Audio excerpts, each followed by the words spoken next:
Friends, today we are going to discuss the fifth chapter, that is separation of substances. इससे पहले आपने 4 chapter पढ़ चुके हो और उसमें जस्ट पहले फोर्थ जो चैप्टर आपने जो पढ़ा है वो पढ़ा था सॉर्टिंग मटेरियल्स इनटू ग्रुप्स, यानी कि सब्सटेंस जो होते हैं यानी मटेरियल्स को कैसे ग्रुपिंग में रखा जाता है उनकी सिमिलरिटीज और डिसिमिलरिटी के बेस पे। लेकिन यहाँ पे हम कुछ थोड़ा सा डिफरेंस पढ़ने वाले हैं जो उसका कंटिन्यूएशन है, उसी से कोरिलेटेड है, जैसे सेपरेशन ऑफ सब्सटेंसेस। देखिए बच्चों, आपने अपने घर में बहुत सारी ऐसी एक्टिविटी को देखते हो होते हुए, जैसे मम्मी को देखते हो जब चपातियां बनाती हैं तो चपाती बनाने के टाइम पे मम्मी क्या करती हैं, एक सीप जो होती है, छलनी होती है, उसमें छलनी से आटे को छानती हैं। आपने देखा होगा, छलनी से आटे को छानते हुए मम्मी को देखा है आपने। और भी बहुत सारी एक्टिविटी ऐसी देखी है घर में, जैसे मम्मी ने चाय बनाई और चाय बनाने के बाद में स्टेनर से उसको छानती हैं। सीप जो होती है, छलनी जो होती है, छलनी से छानती हैं। और आटा कभी कभी ऐसा भी होता है कि जब चावल बनाने होते हैं मम्मी को, तो करती क्या है, वो क्या करती हैं, चावल में पानी डालती हैं, पानी को ऐसे ऐसे करके खूब चावल को पानी में धोती हैं और उसके ऊपर से जो पानी जो होता है उसको निकाल देती हैं। तो ये सारी चीजें करती हैं। और कभी कभी ये भी देखा होगा कि मम्मी जब दाल बनाती हैं तो दाल में ऐसे कुछ कुछ स्टोन के पार्टिकल्स जो होते हैं, स्टोन जो होते हैं, तो उनको हाथ से हटा के अलग कर लिया जाता है। या फिर कोई इंसेक्ट्स अगर उसमें मिला हुआ है, चींटी है या फिर चींटा पड़ा हुआ है या फिर कोई भी और इम्प्योरिटीज अगर है, तो उसको क्या करेंगे, उसको उसको चूज करके हाथ से पिकअप करके और उसको फेंक दिया जाता है। तो ऐसी एक्टिविटीज आप डेली घर में देखते हो। मम्मी को चाय छानते हुए देखा है आपने, है मम्मी को आटे आटे को छानते हुए आपने देखा है ना। और ऐसा भी देखा होगा कि कभी कभी हमारे पास दही होती है, दही, और दही को हम चर्निंग करते हैं। दही को बहुत ज्यादा, मतलब एक जो चर्निंग जो मशीन होती है उसे चर्न करके और उसमें पानी डाल के और बटर मिल्क बना लिया जाता है कभी कभी। और उसमें जो बटर होती है वो अलग निकल आती है और बटर मिल्क अलग अलग आ जाता है उसमें। तो ऐसी चीजें आप, ऐसी एक्टिविटीज आप घर में देखते रहते हो, देखा है कि नहीं देखा है? यस ना। हाँ, तो ऐसी एक्टिविटीज आप घर पे देखते रहते हो। तो कभी आपने सोचा है कि ऐसा क्यों करते हैं, अलग अलग ऐसा क्यों नहीं करते कि चावल जब बनाने होते हैं तो चावल को पहले तो देखा जाता है कि इसमें कोई स्टोन्स तो नहीं है, तो स्टोन को देख हटाने के लिए, इम्प्योरिटीज को हटाने के लिए पहले हाथ से ही उनको अलग कर लिया जाता है। आपने देखा है चावल को छानते हुए, चावल को चलनी से जिससे चाय छानते हैं उससे चावल को छानते हैं क्या? नहीं देखा। तो जो काम सेपरेशन के लिए सब्सटेंस को, इसलिए हम टॉपिक जो पढ़ने वाले हैं उसका चैप्टर का नाम है सेपरेशन ऑफ सब्सटेंसेस। इसका मतलब है कि हम जो सब्सटेंस यूज कर रहे हैं डेली लाइफ में उनको कैसे कैसे सेपरेट किया जाता है। मान लीजिए पानी में नमक मिल गया बहुत सारा, आपको गलती से बहुत सारा नमक पानी में गिर गया, तो आप क्या पानी में जो नमक मिल गया है उसको सेपरेट कर सकते हो? कर सकते हैं हम, उसको भी सेपरेट किया जा सकता है। जब बहुत सारी शुगर अगर पानी में मिल जाती है हमसे गलती से, तो उसको भी हम सेपरेट किया जा सकता है, उसको भी सेपरेट कर सकते हैं हम। तो सबके लिए अलग अलग मेथड यूज किया जाता है। हर सब्सटेंस को, डिफरेंट टाइप के सब्सटेंस को सेपरेट करने के लिए डिफरेंट टाइप्स के मेथड यूज किए जाते हैं। तो आज हम वो मेथड ही पढ़ने वाले हैं। ओके, तो एक एक करके हम मेथड पढ़ेंगे, आपको समझाते जाएंगे कि इस चीज को सेपरेट करने के लिए, इस ऐसे मटेरियल को सेपरेट करने के लिए ये मेथड यूज किया जाता है। ओके, तो सबसे पहले हम चलते हैं। आप समझ गए ना सेपरेशन ऑफ सब्सटेंस, इसका क्या बेनिफिट्स है, क्या इंपॉर्टेंस है? इंपॉर्टेंस ये है कि दो सब्सटेंस अगर मिक्स हो जाते हैं तो उनको अलग किया जा सकता है, दो अलग अलग सेपरेट सेपरेट किया जा सकता है उनको। मान के चलिए आप क्या करते हो, इस तरह से भी करते हो, जब आप कभी मूंगफली खाते हो, आप मूंगफली जब खाते हो तो आप क्या करते हो, मूंगफली को ऐसे रगड़ के और उसके फूंक दे के ऐसे ब्लोइंग करके, उसको मुंह के द्वारा ब्लोइंग करके ऐसे ऐसे रगड़ते हो और ब्लोइंग करके उसके छिलकों को अलग कर देते हो। किया है कभी आपने ऐसा?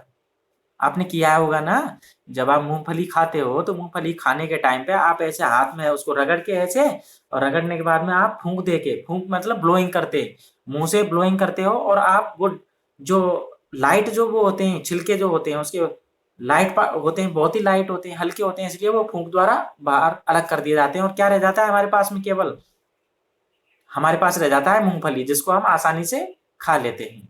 तो हम बहुत सारे डिफरेंट टाइप के मेथड्स हम डेली लाइफ में यूज करते हैं, लेकिन हमें पता नहीं है कि उनको कहते क्या है। तो आज हम यही सीखने वाले हैं कि इन मेथड्स को क्या नाम दिया गया है। तो डिफरेंट टाइप के मेथड यूज किया जाते हैं सब्सटेंस को सेपरेट करने के लिए। तो हम यहाँ पे कुछ उसको एक्टिविटी बताएंगे कि ऐसे ऐसे इस तरह की एक्टिविटी होती है, तो उसके लिए कौन कौन से मेथड्स यूज किए जाएंगे। आप मान के चलिए, हम सबसे पहले आपको कुछ एग्जांपल दे रहे हैं, जैसे राइस में स्टोन पड़े हुए हैं, स्टोन के छोटे छोटे टुकड़े पड़े हुए हैं राइस में। आप राइस बनाना चाह रहे हो, आज पुलाव बनाना चाह रहे हो, तो सबसे पहले क्या करोगे, मार्केट से जो राइस लाए हैं आप, उसमें आपको एक दो स्टोन के पार्टिकल्स आपको दिखाई देंगे। तो सबसे पहले आप क्या करोगे, उस स्टोन्स के पार्टिकल्स को किसके थ्रू करेंगे? क्या पर्पज है? Purpose for which we do the separation. हमें क्या ऐसा कौन सा पर्पज आया, क्या ऐसा कौन सा उद्देश्य है जिससे हमें उनको अलग करना है? तो क्यों अलग करते हैं? क्योंकि उसके अंदर इम्प्योरिटीज हैं, वो हमारे कोई काम नहीं आने वाले, वो हमारे खाने को खराब कर देंगे, तो हमारे कोई काम तो आएंगे नहीं। तो वो कैसे हैं? बेस्ट मटेरियल है। Stone is a best material, we can not eat it. Okay, we can eat only rice. हम केवल राइस को खा सकते हैं, स्टोन को तो नहीं खा सकते। So be require to separate we need to separate this stone particle from the rice. Rice से इन स्टोन के पार्टिकल्स को अलग करना जरूरी है, क्योंकि because these stones are waste product. ये कैसे हैं? वेस्ट हैं, हम ना खा सकते, तो इनको फेंकना ही होता है हमें। तो इसके लिए आप सबसे बेस्ट मेथड क्या रहता है? हम अपनी आंखों से उसको देखेंगे और हाथ से उसको हटा हटा के हाथ से उसको चूज करेंगे और उसको फेंक देंगे। तो सबसे अच्छा मेथड है कि स्टोन्स को, जो राइस में मिले हुए हैं या फिर दाल में मिले हुए हैं या किसी और आइटम में स्टोन्स मिले हुए हैं, उनको हम आंखों से आराम से देख सकते हैं, आंखों से दिखाई दे जाते हैं, और हाथों से उसको उठा सकते हैं, यानी कि हाथों से हम उनको पिकअप भी कर सकते हैं। तो ये सबसे बेस्ट मेथड ये है कि हम हैंड पिकिंग के द्वारा उनको अलग कर लें। तो एक मेथड ये हो गया ना हैंड पिकिंग का। तो हम एक एक करके पढ़ेंगे, सारे मेथड्स को पढ़ेंगे। तो मैं आपसे थोड़ी और बातें शेयर करना चाहूंगा। जैसे राइस में स्टोन्स मिले हुए हैं, तो इसका मतलब है कि हम क्यों सेपरेट कर रहे हैं? हम उसको सेपरेट इसलिए कर रहे हैं to remove non useful components. इसमें नॉन यूजफुल कंपोनेंट्स कौन सा है? Stone. Stone is waste product, और we can say this is non usable, non useful component है। तो नॉन यूजफुल कंपोनेंट को हम रिमूव कर देते हैं उसमें से। So we throw the impurities. हम क्या करेंगे? हम उसको उठा के फेंक देंगे दूसरी जगह पे, कहीं भी फेंक देंगे उसको। So we throw away the impurities. जो इम्प्योरिटीज हैं, जो बेकार के जो चीज हैं, उसको हम हटा के फेंक देंगे। अच्छा, अगर हम आपसे बोलें कि मिल्क, जो दही जो होती है, उसकी चर्निंग क्यों की जाती है? दही की चर्निंग क्यों की जाती है? दही को क्यों मथा जाता है? चर्निंग मतलब मथना, मशीन से, चर्निंग मशीन से उसको क्यों मथा जाता है? तो हम उसमें से दो इंपॉर्टेंट चीजें, दो यूजफुल थिंग्स को अलग करते हैं। देखिए, दही के अंदर जो बटर होता है वो अलग हो जाता है, और दही के अंदर जो बटर मिल्क होती है वो अलग हो जाती है। तो दोनों ही खाने के काम आ जाते हैं। दही को जब हम चर्निंग करते हैं चर्निंग मशीन से, तो उसमें से बटर अलग हो जाती है और बटर मिल्क अलग हो जाता है। यानी कि बटर मिल्क छाछ अलग हो जाती है और बटर अलग हो जाता है। तो बटर को हम चपाती को पर लगाने के लिए काम में ले सकते हैं, या ब्रेड पे लगाने के लिए काम में ले सकते हैं। और बटर मिल्क का हम क्या कर सकते हैं? हम रायता बना सकते हैं। बना सकते हैं, नहीं बना सकते? बटर मिल्क का रायता बना सकते हैं, या जीरा डाल के उसमें, छाछ में जीरा डाल के, नमक डाल के उसको अलग से पी सकते हैं। तो देखिए, मिल्क को दही में कन्वर्ट किया गया था पहले। मिल्क से क्या बनाई गई थी? कर्ड। मिल्क से कर्ड बनाई गई थी, और कर्ड से हमने दो इंपॉर्टेंट सब्सटेंस को अलग कर लिया। कर्ड से हमने दो इंपॉर्टेंट सब्सटेंस को अलग कर लिया, वो भी किसके थ्रू? चर्निंग के थ्रू। उसको मथा गया, चर्निंग प्रोसेस की गई, चर्निंग से उन दोनों सब्सटेंस को अलग कर लिया गया। कौन कौन से सब्सटेंस थे वो? एक तो बटर और बटर मिल्क। तो दोनों ही खाने के काम आते हैं। तो हम क्या कह सकते हैं? What is the purpose for which we do the separation? इस प्रोसेस में, इस सेपरेशन प्रोसेस में, जो सेपरेशन प्रोसेस अभी काम में ली गई है चर्निंग की, तो इस प्रोसेस में what is the purpose, what is the purpose for which we do the separation, वो कौन सा ऐसा पर्पज है जिसके थ्रू हम वो सेपरेशन कर रहे हैं उन दोनों दोनों सब्सटेंस का। तो इसमें हम क्या पता लगा सकते हैं, हम कह सकते हैं कि yes these both the substance are useful, both the substance are useful, क्योंकि दोनों ही जो सब्सटेंस इसमें हैं वो दोनों ही यूजफुल हैं। So we can use both the substances और we can use both the components, हम दोनों ही कंपोनेंट्स का यूज कर सकते हैं खाने के लिए, इसलिए हम दोनों ही सब्सटेंस को अलग अलग कर रहे हैं। अब एक और एग्जांपल हम लेते हैं, सेपरेट टी लीव्स। हम जब चाय बनाते हैं तो चाय में पत्तियां डालते हैं, चाय की पत्ती, टी लीव्स डालते हैं। तो टी लीव्स डालने के बाद में जब चाय बन के तैयार हो जाती है तो उसको स्ट्रेनर के द्वारा हम छान लेते हैं, छानते हैं कि नहीं छानते? ऐसा हम क्यों करते हैं, ये प्रोसेस क्यों की जाती है? सीविंग की प्रोसेस, उसको कहते हैं सीविंग, छानना।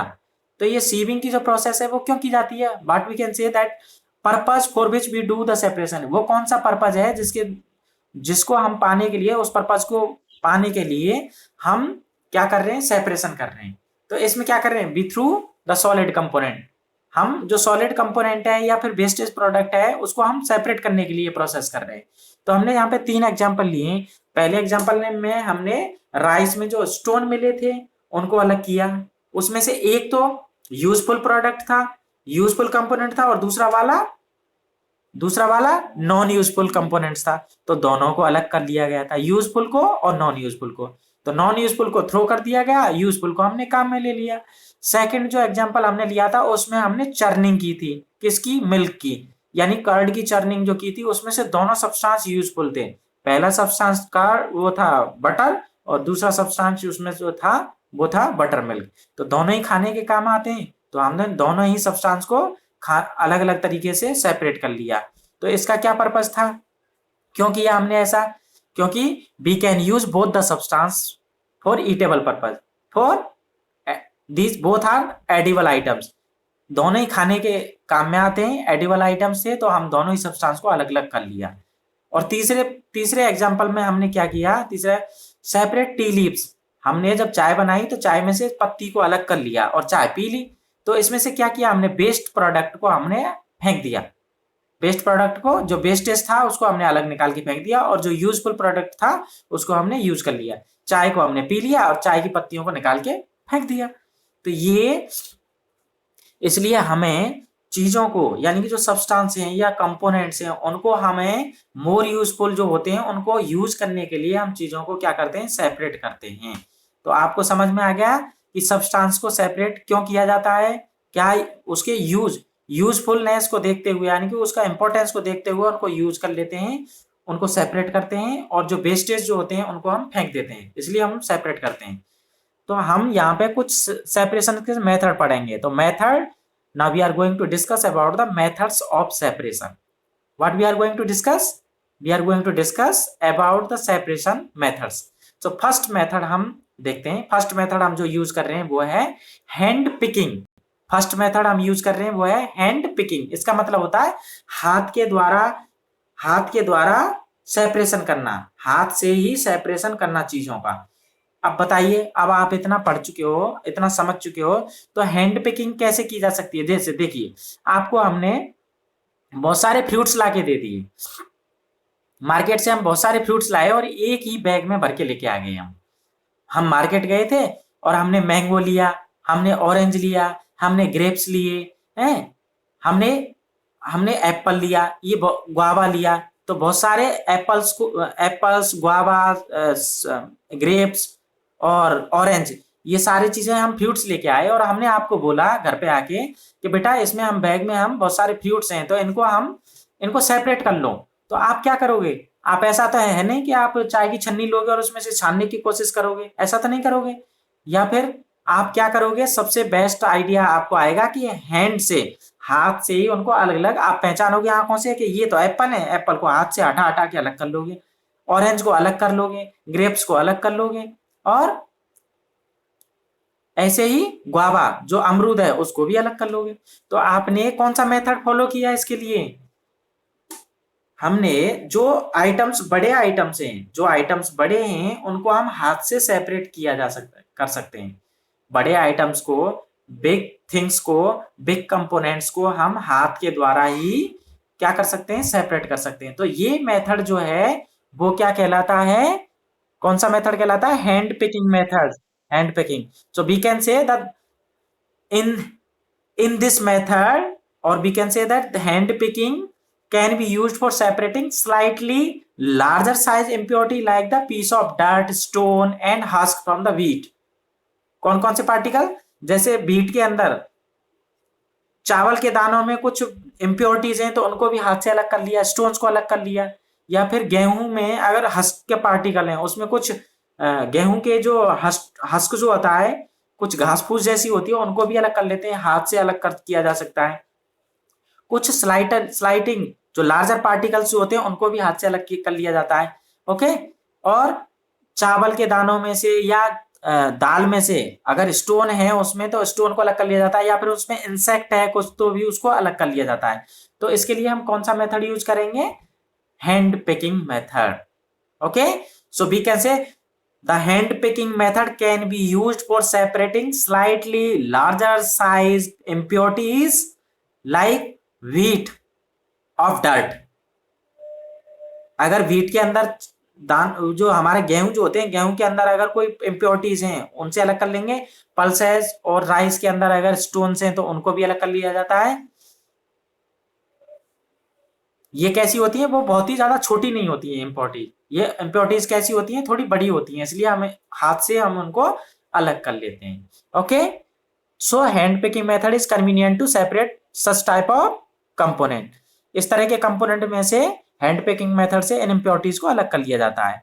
Now second method we are discussing the second method, that is threshing. Second method का नाम है थ्रेसिंग मेथड।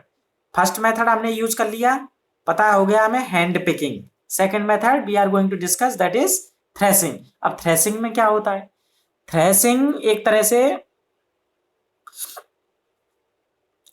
आप देखिए, आपके पास में आपने खेतों में देखा होगा, खेत किस किसने देखे हैं, हाथ ऊपर खड़ा कीजिए।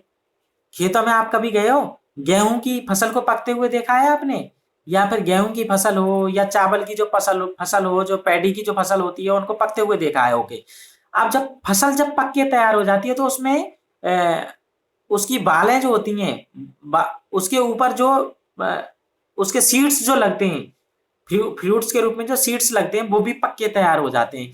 मान के चलिए आपने एक एक प्लांट्स को आपने अलग कर लिया, अलग करके आप जब उसको बीट करेंगे उसको थोड़ा चोट पहुंचाएंगे इस तरह से, तो उसके दाने अलग होके सेपरेट हो जाते हैं। आपने देखा है कभी जो, अच्छा मक्का, मेज मक्के वो किसने खाए, भुट्टे, मक्के के भुट्टे किस किसने खाए, हाथ ऊपर खड़ा करें।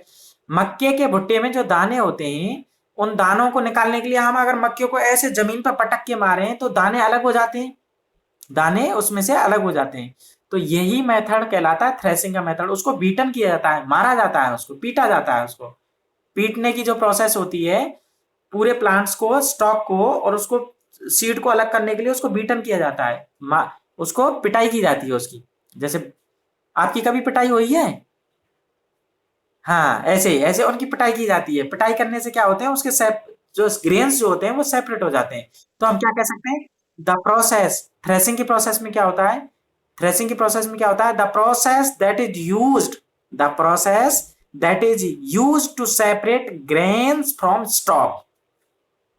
यानी कि दानों को प्लांट से अलग करने के लिए, दानों को जो ग्रेन्स जो होते हैं उनको प्लांट से सेपरेट करने के लिए क्या किया जाता है, जो प्रोसेस काम में ली जाती है वो प्रोसेस होती है थ्रेसिंग की। Okay, so we can say the process that is used to separate grain from stalk etcetera is threshing. In this process, इस प्रोसेस में होता क्या है, in this process the stalks are beaten to free the grains, stalks are beaten to free the grains. यानी कि उस stock जो होती है, जो छड़ी जैसी जो प्लांट्स की जो स्टेम जो होती है, स्टेम से उसको बीटन करके उसको अलग कर लिया जाता है। So in this process the stalks are beaten to free the grains. Okay, जो दाने होते हैं, जो सीड्स होते हैं, ग्रेन सीड्स होते हैं, उनको अलग करने के लिए उसको बीटन किया जाता है, उसको पीटा जाता है, जमीन पर पटका जाता है उनको। ओके, और समटाइम्स समटाइम्स कुछ अलग प्रोसेस भी की जाती है। Sometimes this process can be done by threshing machines also. किसके द्वारा की जाती है? मशीन्स के थ्रू। उनको कहते हैं थ्रेसिंग मशीन्स। आपने नाम सुना होगा, गांव में जब फसल पक के तैयार हो जाती है तो उसको मशीन्स में डाल दिया जाता है। मशीन्स चलती है तो चलने के बाद में वो थ्रेसिंग मशीन्स होती है, उनको कहते हैं थ्रेसिंग की जा रही है। थ्रेसर से दाने अलग हो जाते हैं और भूसा अलग हो जाता है। आपने देखा है जो कैटल्स जो होते हैं, पशु घरों में भैंस और जो गाय होती हैं, बफलोज एंड काउ जो होती हैं, वो क्या खाती हैं? वो हस्क पार्टिकल खाती हैं, भूसा खाती हैं। भूसा, तो भूसे से ग्रेन्स को अलग करने के लिए कौन सी मशीन्स काम में ली जाती है? Threshing machines. थ्रेसिंग मशीन्स भूसे को अलग कर देती है और ग्रेन्स को, जो हम व्हीट जो हम खाने के रूप में काम में लेते हैं, जिनकी चपाती बनाई जाती है, जिनसे आटा बनता है, वो अलग हो जाता है और भूसा अलग हो जाता है। भूसे को कौन खाती है? कैटल्स खाते हैं। और दानों को कौन खाता है? ग्रेन्स को कौन खाता है? हम खाते हैं। तो कौन सी प्रोसेस काम में ली गई इसमें? इसमें कौन सी प्रोसेस काम में ली गई? थ्रेसिंग। थ्रेसिंग। ओके, तो हमने दो मेथड हमने पढ़ लिए। First method is hand picking method, जिसमें मम्मी अगर दाल बनाना चाह रही हैं या चावल बनाना चाह रही हैं तो वो दाल बनाने से पहले या चावल बनाने से पहले उसमें से कुछ कीड़े मकोड़े तो नहीं है, या फिर उसमें कुछ स्टोन्स के पार्टिकल्स तो नहीं है, तो उनको अलग करने के लिए हैंड पिकिंग का मेथड यूज किया जाता है। यानी कि बड़े पार्टिकल्स को हैंड पिकिंग मेथड से सेपरेट कर लेते हैं। और दूसरी दूसरी प्रोसेस हमने देखी थी थ्रेसिंग। और थ्रेसिंग में क्या होता है कि जो स्टॉक जो होती है स्टॉक से ग्रेन्स को अलग करने के लिए उसको बीटन किया जाता है, या फिर मशीन्स के द्वारा जो प्रोसेस की जाती है। थ्रेसिंग मशीन्स के द्वारा जो प्रोसेस की जाती है ग्रेन्स को या सीड्स को अलग करने के लिए, भूसे को और जो स्टॉक से भूसा अलग करने के लिए और ग्रेन्स को अलग करने के लिए थ्रेसिंग मशीन काम में ली जाती है। इस प्रोसेस को कहते हैं थ्रेसिंग प्रोसेस। इस प्रोसेस को कहते हैं थ्रेसिंग प्रोसेस। ओके, तो आपको दो प्रोसेस समझ में आ गई। फर्स्ट प्रोसेस थी हैंड पिकिंग, सेकंड प्रोसेस थी threshing. Okay, now we are coming to the next process, that is winnowing. Winnowing, WINNOWING, winnowing process. अब इस विनोइंग प्रोसेस में क्या होता है? अच्छा, आपने कभी देखा है, मैंने पहले भी डिस्कस किया है थोड़ा, कि आप क्या करते हो? आप अगर कोई चीज, मूंगफली के दाने अगर आप खा रहे हो, हैं, ग्राउंडनट सीड्स को आप अगर खा रहे हो, तो उसको अलग करने के लिए आप क्या करेंगे? उसके पार्ट, उसको पहले रगड़ेंगे, रगड़ के उसके जो छिलके होते हैं फूंक दे के उसको अलग कर लेंगे, और फिर आप आराम से उनको खा सकते हो। तो इसमें क्या ब्लोइंग की प्रोसेस हो रही है? ब्लोइंग यानी हवा से अलग किया जा रहा है लाइटर पार्टिकल्स को। यानी कि जो हल्के जो पार्टिकल्स हैं उनको हवा के द्वारा अलग कर लिया जाता है, और जो हैवी पार्टिकल्स होते हैं वो अलग हो जाते हैं और लाइट पार्टिकल उड़ के दूर चले जाते हैं। आपने कभी देखा है, आप कोई चीज खाते हो तो उसको पहले हाथ में ऐसे रगड़ते हो, फिर फूंक देके और उसको खा जाते हो। तो जो बेकार की जो चीजें होती हैं वो उड़ जाती हैं, और जो अच्छी चीजें होती हैं वो आपके हाथ में रह जाती हैं, और आराम से आप उसको खा सकते हो। कभी मम्मी को देखा है ऐसा करते हुए? हाथ ऊपर कीजिए। कभी आपने मम्मी को विनोइंग करते हुए देखा है? अच्छा, विनो ऐसा देखा है आपने, वो क्या करती हैं विनोइंग के टाइम पे, कि कुछ दाल, अगर वो दाल बना रही है और दाल में से ऐसे रगड़ रगड़ के छिलकों को अलग कर लिया, और फिर एक प्लेट में उन्होंने ले रखी है दाल, और उसको ऐसे ऐसे करके ऊपर नीचे ऐसे हवा से द्वारा अलग किया जाता है, हवा से अलग कर लेते हैं। तो ये प्रोसेस कौन सी है? विनोइंग की प्रोसेस। आपने नाम सुना है सूप? या फिर आप पंखा चला रखा है, पंखे से ऊपर से पार्टिकल्स को ऊपर ऐसे गिरा रहे हो, और जो हवा के द्वारा स्मॉलर पार्टिकल जो हैं या फिर लाइटर पार्टिकल है वो तो उड़ जाएंगे, और हैवी जो पार्टिकल है वो हमारे आसपास रह जाएंगे। उनको हमें हाथ से हम इकट्ठा कर लेते हैं, और जो लाइटर पार्टिकल होते हैं वो उड़ जाते हैं। छिलके, जैसे छिलकों को अगर अलग करना है हमें, दाल से अगर छिलके अलग करने हैं तो हम क्या करेंगे? उसमें से छिलके अलग करने के लिए पंखा चला लेंगे, और पंखे से हम लाइटर जो पार्टिकल है वो उड़ जाएंगे, और हैवी पार्टिकल जो होते हैं वो हमारे पास रह जाएंगे, उनका हम यूज कर लेते हैं। तो लाइटर पार्टिकल को हैवी पार्टिकल से सेपरेट करने के लिए जो प्रोसेस काम में ली जाती है उसको कहते हैं winnowing. So what we can say this method of separating components of a mixer is called winnowing. This method This method of separating component of a mixture is called winnowing. Winnowing is used to separate heavier and lighter components of a mixture. समझ में आ गया? यानी कि एक mixer ऐसा है जिसमें heavy particles हैं और लाइटर पार्टिकल्स हैं। तो हैवी पार्टिकल्स को लाइटर पार्टिकल्स से सेपरेट करने के लिए कौन सी प्रोसेस काम में ली जाती है? That is winnowing process. कौन सी प्रोसेस होती है? विनोइंग।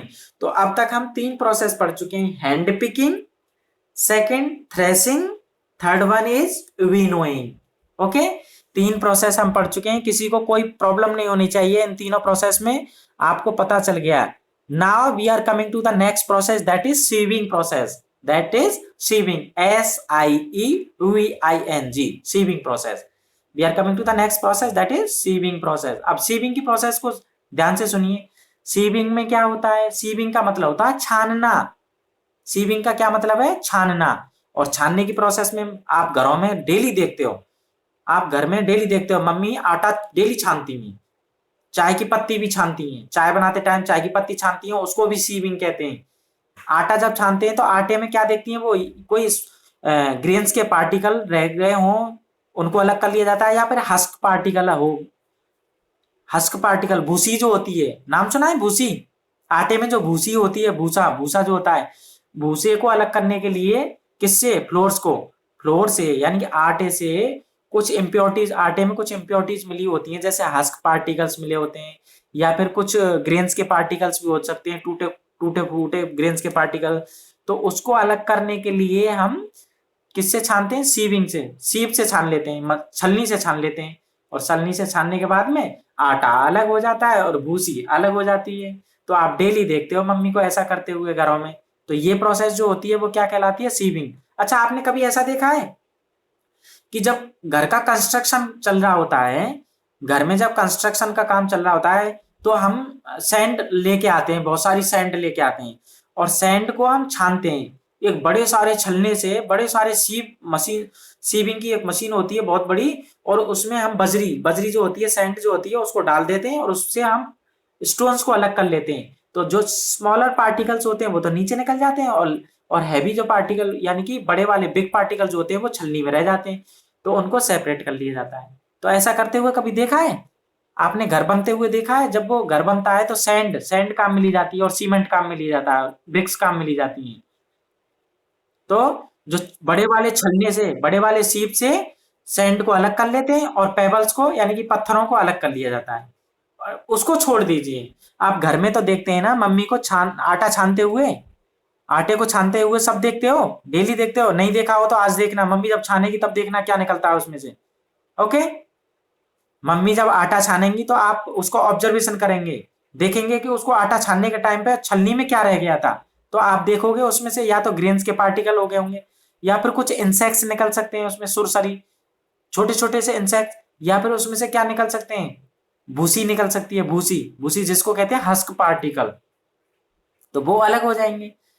ठीक है, तो ये प्रोसेस हो गई। अब तक आप 4 प्रोसेस पढ़ चुके हो। फर्स्ट आपने पढ़ी हैंड पिकिंग, सेकंड आपने पढ़ ली थ्रेसिंग, थर्ड आपने पढ़ ली विनोइंग, और फोर्थ आपने पढ़ ली सीविंग। सीविंग, चाय छानने के लिए भी सीविंग प्रोसेस काम मिली जाती है, आटा छानने के लिए भी जो प्रोसेस काम मिली जाती है वो कौन सी प्रोसेस काम मिली जाती है? सीविंग की प्रोसेस। अब now we are coming to the next process that is sedimentation. These are some, थोड़ी सी आपको टफ पड़ेंगी, इनको समझना बहुत जरूरी है। ये नाम आप पहली बार सुन रहे होंगे, सेडिमेंटेशन, डिकेंटेशन एंड फिल्ट्रेशन। तीनों को एक साथ पढ़ेंगे हम, सेडिमेंटेशन, डिकेंटेशन एंड फिल्ट्रेशन। हम बात कर रहे थे कि मान लीजिए आज आपकी मम्मी ने सोचा कि चलो क्यों ना आज दाल बनाई जाए, या फिर चावल, दाल चावल बनाए जाए। तो दाल चावल बनाने से पहले मम्मी क्या करेंगी? उस दाल या चावल को एक बर्तन में लेकर के उसको धोएंगी, पानी डालेंगे, और पानी डाल के उसको जब धोया जाता है तो आप क्या देखते हो? जो पानी जो होता है उसमें कुछ डस्ट पार्टिकल्स ऊपर दिखाई दे जाते हैं, और वो कैसा हो जाता है? गंदा हो जाता है पानी। आपने देखा है? देखा है ऐसा? जब हम धोते हैं चावल को, मार्केट से लाके चावल या दाल धोते हैं तो वो पानी ऐसा गंदा हो जाता है। तो पानी के अंदर जो दाल डाली है वो तो नीचे बैठ जाती है, उसके अंदर जो लाइट जो पार्टिकल्स होते हैं, जैसे डस्ट के जो पार्टिकल होते हैं वो बहुत हल्के होते हैं, तो वो पानी के ऊपर आ जाते हैं। मिलने के बाद में उसमें जैसे पानी को ऐसे ऐसे करके हमने खंगाला, और उसको धोने के टाइम पे क्या होगा, जो डस्ट पार्टिकल थे वो रिमूव होकर के कहाँ पे आ गए, वो सरफेस पे आ जाते हैं, पानी में मिल जाते हैं, वो पानी में मिल गए। और कुछ अगर उसके अंदर छिलके होंगे या फिर हस्क पार्टिकल होंगे वो भी ऊपर आ जाते हैं, क्योंकि वो लाइट पार्टिकल्स हैं। तो हैवी पार्टिकल्स तो नीचे रह जाते हैं और लाइट पार्टिकल्स ऊपर आ जाते हैं। लाइट पार्टिकल जो ऊपर आ गए उनको तो पानी को निकाल के अलग फेंक दिया गया है, और जो नीचे हैवी पार्टिकल्स थे वो नीचे बैठ गए थे। तो हमें कौन से पार्टिकल्स लेने थे, हमें कौन से कंपोनेंट का यूज करना था, हमें दाल और चावल का यूज करना था जो हैवी है। तो ऐसे ही होता क्या है कि जब हम इसी में तीनों प्रोसेस काम आ रही हैं, इसको समझना जरूरी है। हमने चावल को धोया तो डस्ट के जो पार्टिकल थे वो तो ऊपर आ गए, तो वो तो हमने पानी से निकाल दिए। तो इसको निकालने को तो कहते हैं डिकेंटेशन। क्या कहते हैं, डिकेंटेशन। गंदा पानी जो लार्ज पार्टिकल जो सरफेस पे आ जाते हैं उसको तो कहते हैं डिकेंटेशन। और जो हैवी पार्टिकल जो नीचे बैठ गए थे पानी में, हैवी पार्टिकल्स का नीचे बैठ जाना पानी में, वो कहलाता है सेडिमेंटेशन। सेडिमेंटेशन। ओके। मान के चलिए आपने क्या किया, आप एक फिस्ट में भर के, आप एक मुट्ठी में भर के क्या लेके आए, धूल लेके आ गए। बाहर जमीन में सॉइल जो होती है, मिट्टी लेके आए। और मिट्टी को आपने क्या किया, मिट्टी में छोटे पार्टिकल्स भी होंगे, कुछ बड़े पार्टिकल्स भी होंगे। उसको एक गिलास पानी में लाके और आपने डाल दिया और उसको चम्मच से हिला दिया। अब चम्मच से हिलाने के बाद में आप क्या देखोगे कि वो मिट्टी के जो पार्टिकल्स हैं, सॉइल के जो पार्टिकल्स हैं, वो सब घुल जाएंगे पानी में। पानी में घुलने के बाद में आप क्या देखोगे कि पानी बिल्कुल गंदा हो जाएगा। अब पानी हो गया गंदा।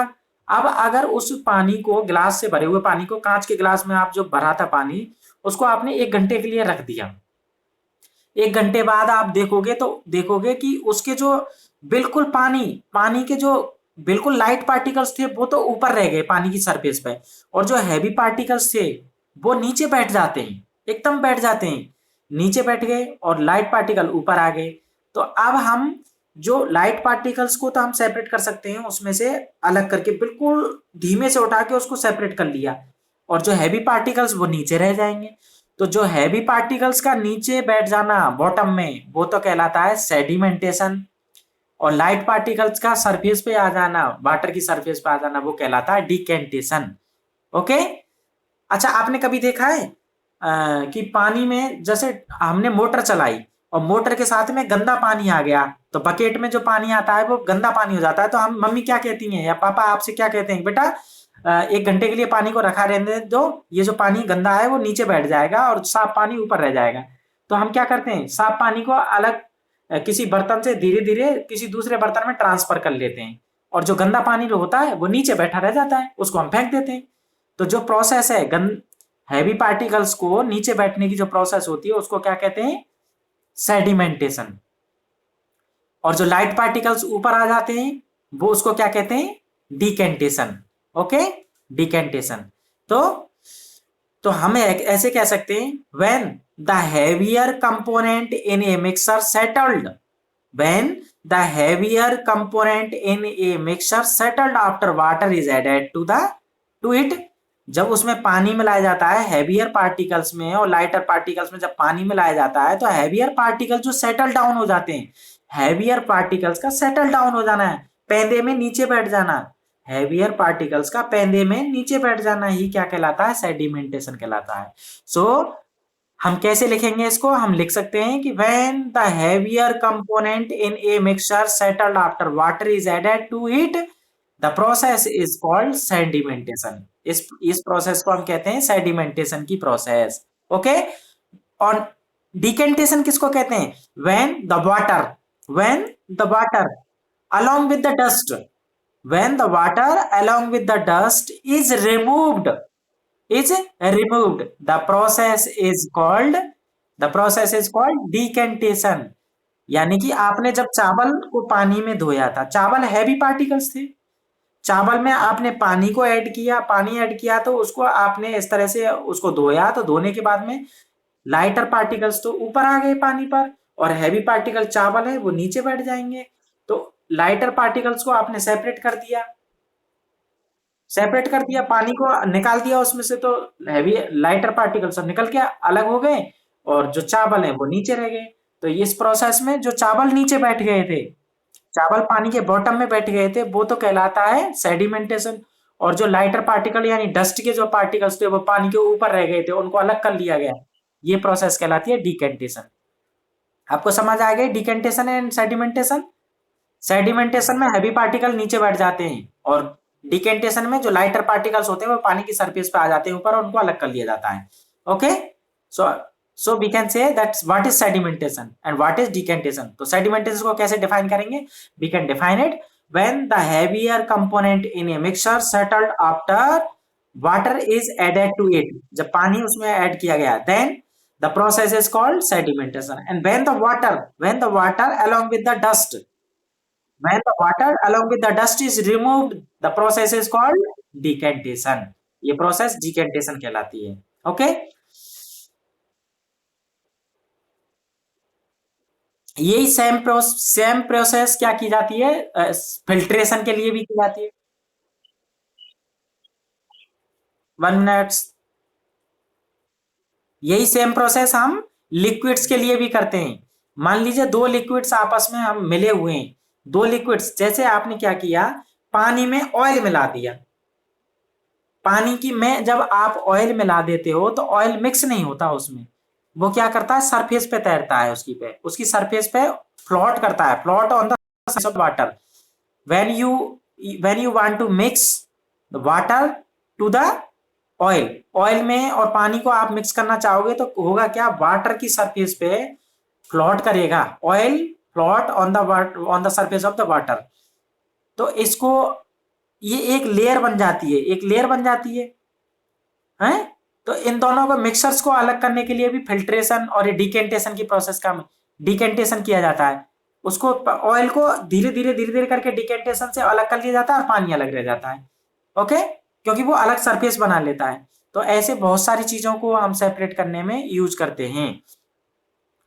और फिल्ट्रेशन की प्रोसेस क्या होती है? फिल्ट्रेशन यानी फिल्टर करना।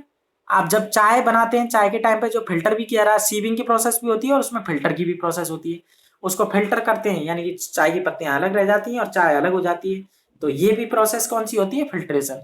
तो तीनों प्रोसेस समझ में आ गई, sedimentation, decantation and filtration. Filtration का मतलब होता है छानना और डिकेंटेशन का मतलब होता है जो लाइट पार्टिकल्स होते हैं उस पानी में जो घुल जाते हैं, इंप्योरिटीज घुल जाती हैं, उनको अलग कर देना।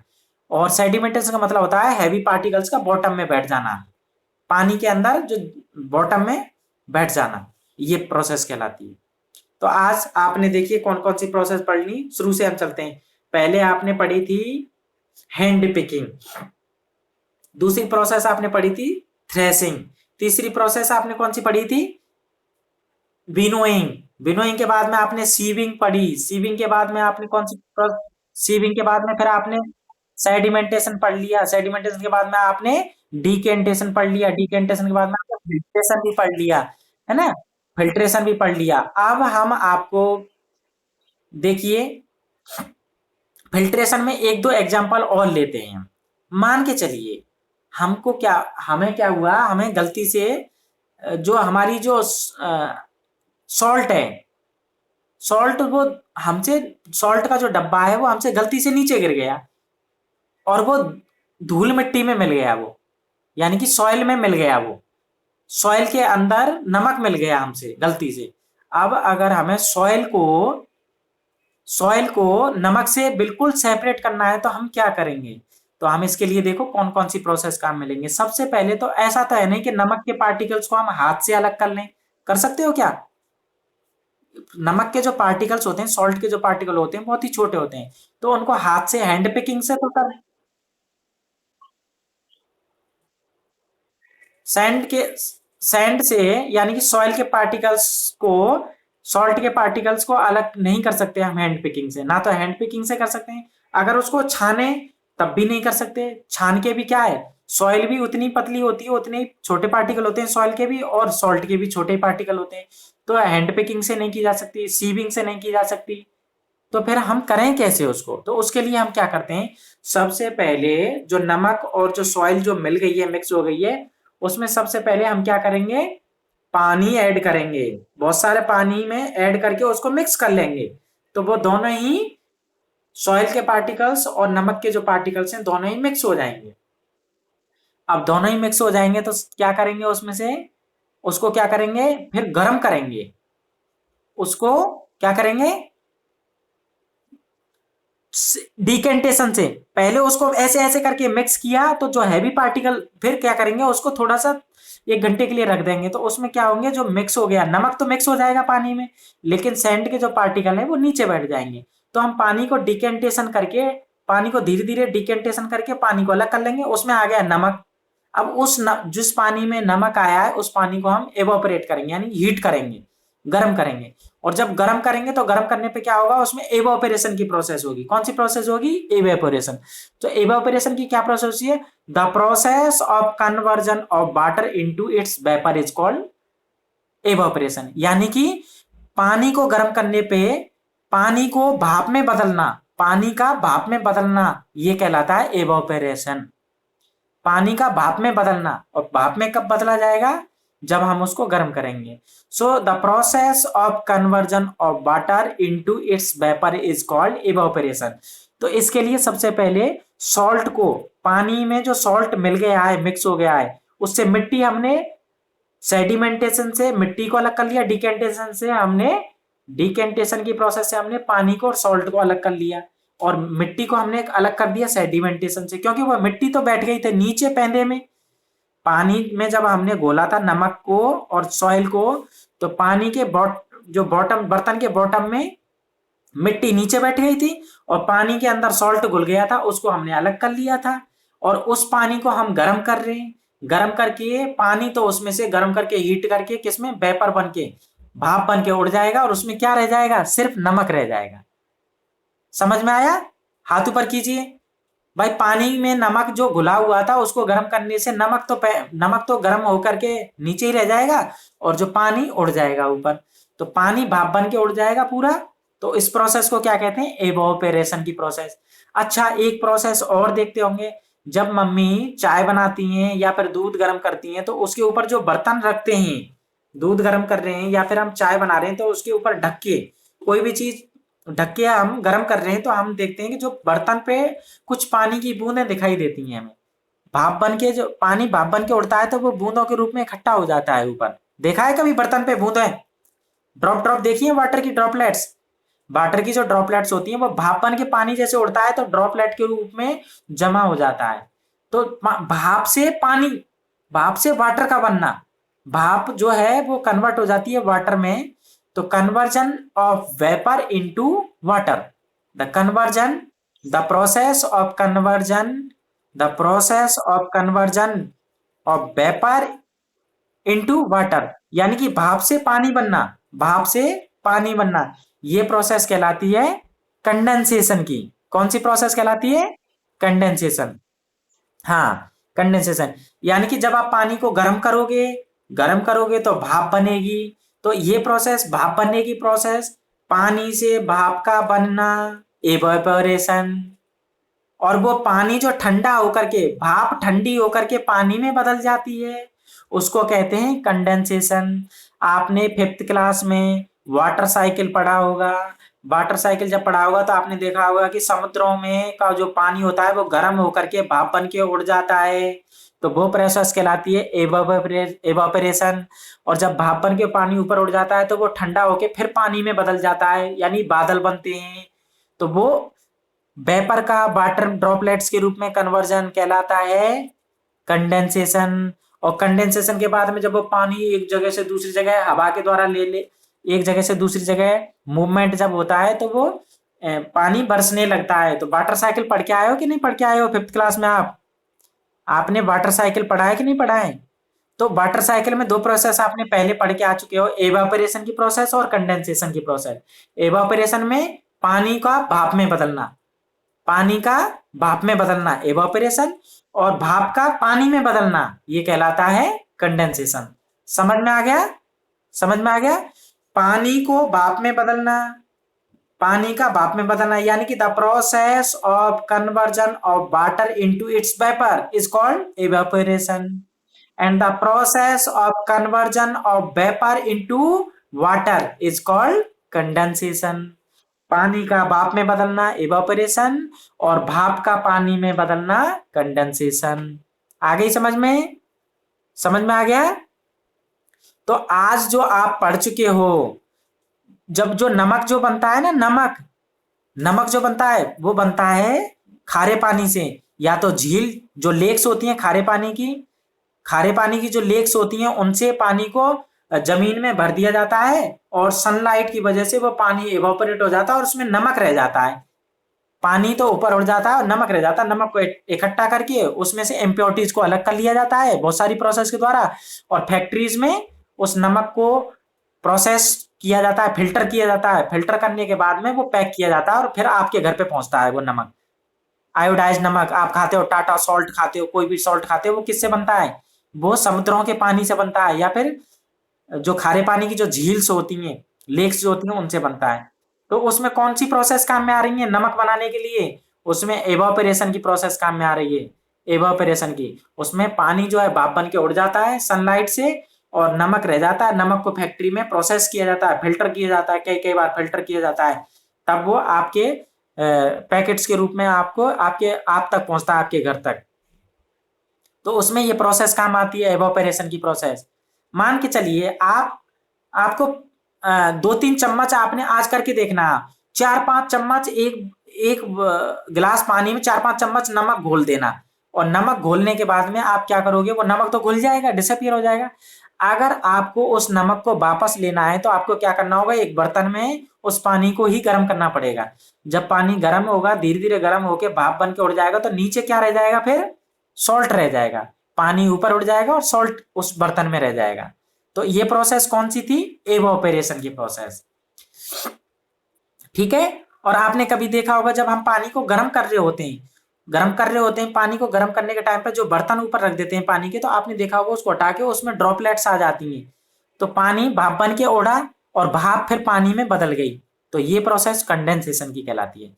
ओके, कई कई बार मैं बता चुका हूं, पानी का भाप में बदलना एवापोरेशन और भाप का पानी में बदलना कंडेंसेशन। ओके, तो ये प्रोसेस आपने पढ़ ली है। अब देखिए, अब कुछ ऐसा भी होता है, आपने देखा होगा कि आप अगर चीनी को पानी में घोलना चाहते हो, तो आपने एक गिलास वाटर ले लिया, उसमें 1 चम्मच चीनी डाली, उसमें 1 चम्मच शुगर डाली। पानी में 1 गिलास वाटर में आपने 1 चम्मच शुगर डाली और उसको हिलाया चम्मच से, आसानी से घुल जाती है। ओके, फिर दूसरी चम्मच डाली, उसको घोलने में थोड़ा और टाइम लगता है। तीसरी चम्मच डाली तो टाइम लगता है, और भी टाइम लगता है आपको घोलने में। फिर एक टाइम ऐसा आता है कि जो जो शुगर का जो सॉल्यूशन बनके तैयार हो गया, वो इतना गाढ़ा हो जाता है, कि उसमें और चीनी आप नहीं घोल सकते। एक टाइम ऐसा आता है जब आप उसमें और चीनी नहीं घोल सकते, बिल्कुल नहीं घोल सकते। तो वो स्टेज जो आती है, वो स्टेज कहलाती है, वो जो सॉल्यूशन तैयार होते हैं उसको कहते हैं सैचुरेटेड सॉल्यूशन। क्या कहते हैं? Saturated solution. उस सॉल्यूशन को कहते हैं सैचुरेटेड सॉल्यूशन। इसका मतलब ये है कि जब आप 1 गिलास पानी में 1 चम्मच चीनी घोलते हो तो आसानी से घुल जाती है। तो इसका मतलब अभी वो सॉल्यूशन जो कैसा है, अनसैचुरेटेड है। तो उसमें और चम्मच चीनी डालेंगे, और डालते जाएंगे, और डालते जाएंगे, और डालते जाएंगे, और जब एक स्टेज ऐसी आती है कि आप अगर और ज्यादा चीनी उसमें डालेंगे तो वो नहीं घुल पाएगी, चीनी चीनी की तरह ही रह जाएगी उसमें, और वो सॉल्यूशन नहीं बनेगा। तो ऐसा सॉल्यूशन जो और चीनी को, या फिर जो सॉल्यूशन पूरी तरह से डिसॉल्व नहीं हो, उस सॉल्यूशन को कहते हैं saturated solution. Saturated solution. Okay, एक टाइम ऐसा आता है जब वो सॉल्यूशन में और चीनी हम नहीं घोल सकते, उसको हम सैचुरेटेड सॉल्यूशन कहते हैं। यही काम हम सॉल्ट के साथ भी कर सकते हैं कि सॉल्ट घोलते जाएं, बहुत सारा सॉल्ट 1 गिलास पानी में डाल दें और घोलते जाएं। एक टाइम ऐसा आएगा कि सॉल्ट नहीं घुलेगा पानी में, वो पानी कैसा हो जाएगा, सैचुरेटेड सॉल्यूशन बन जाएगा। वो सैचुरेटेड सॉल्यूशन कि अब और ज्यादा उसमें नहीं घोला जा सकता। अब उसको और ज्यादा घोलने के लिए हमें उस पानी को गर्म करना पड़ेगा, हीट देनी पड़ेगी। अब जब हम हीट देंगे तो हीट देने से वो घुल जाएगा। आप करके देखना कि आप एक थोड़ा सा आप 5 चम्मच 5 या 10 चम्मच आप पानी लेना और उसमें 1 चम्मच नमक डाल के घोलना। तो आप देखोगे घोलने में टाइम लगेगा, और भी ज्यादा डालते जाएंगे तो एक टाइम ऐसा आएगा कि वो नमक घुलेगा ही नहीं उसमें। लेकिन जब उसको हम गर्म करेंगे तो गर्म करने पर वो नमक घुल जाएगा। ओके, तो आपको समझ में आ गया सैचुरेटेड सॉल्यूशन कौन सा होता है? सैचुरेटेड सॉल्यूशन कौन सा होता है? सैचुरेटेड सॉल्यूशन वो होता है जो और ज्यादा सब्सटेंस उसमें डालने पर वो नहीं घुले, डिसॉल्व नहीं हो पाए, तो उसको सैचुरेटेड सॉल्यूशन कहते हैं। तो आप इस चैप्टर के सारे पॉइंट्सों को डिस्कस कर चुके हैं। हम कंक्लूज करते हैं। हमने देखो चर्निंग पढ़ लिया, हमने कौन कौन सी प्रोसेस पढ़ी? हैंड पिकिंग पढ़ी, हैंड पिकिंग के बारे में जाना, थ्रेसिंग के बारे में जाना, विनोइंग के बारे में जाना, सीविंग के बारे में जाना, सेडिमेंटेशन हमने जाना, और उसके बाद में डिकेंटेशन जाना हमने, फिल्ट्रेशन हमने जाना, फिल्ट्रेशन के बाद में हमने सैचुरेटेड सॉल्यूशन क्या होता है ये भी जाना, इवापोरेशन जाना हमने, कंडेंसेशन जाना। तो कितनी सारे टर्म्स को आप पढ़ चुके हो, कितनी टर्म्स को आप सीख चुके हो? बहुत सारी। अब आपके चैप्टर्स में कुछ कीवर्ड्स भी दे रखे हैं, अब आप कीवर्ड्स को आसानी से पता लगा सकते हैं। जैसे चर्निंग, चर्निंग किसमें की जाती है? कर्ड को, बटर को और बटर मिल्क, बटर और बटर मिल्क को अलग करने के लिए चर्निंग की प्रोसेस की जाती है। हमने की थी ना, बटर को बटर मिल्क से अलग करने के लिए चर्निंग, यानी चर्निंग मशीन से चर्निंग की जाती है, मथना, जिसको मथना कहते हैं। तो हमने किया था चर्निंग, आप समझ गए। कंडेंसेशन आपको मालूम चल गया, डिकेंटेशन आपको पता चल गया, इवापोरेशन आपको पता चल गया, फिल्ट्रेशन आपको मालूम है, हैंड पिकिंग आपको मालूम है, सैचुरेटेड सॉल्यूशन क्या होता है ये आपको मालूम है, सेडिमेंटेशन क्या होता है ये भी आपको मालूम चल गया, सीविंग क्या होता है ये पता चल गया, सॉल्यूशन क्या होता है ये मालूम चल गया, थ्रेसिंग क्या है ये भी पता चल गया, और विनोइंग क्या है ये भी आपको मालूम चल गया। तो ये ही कुछ टर्म्स हैं आपके इस चैप्टर में: churning, condensation, decantation, evaporation, filtration, hand picking, saturated solution, sedimentation, sieving, solution, threshing, winnowing.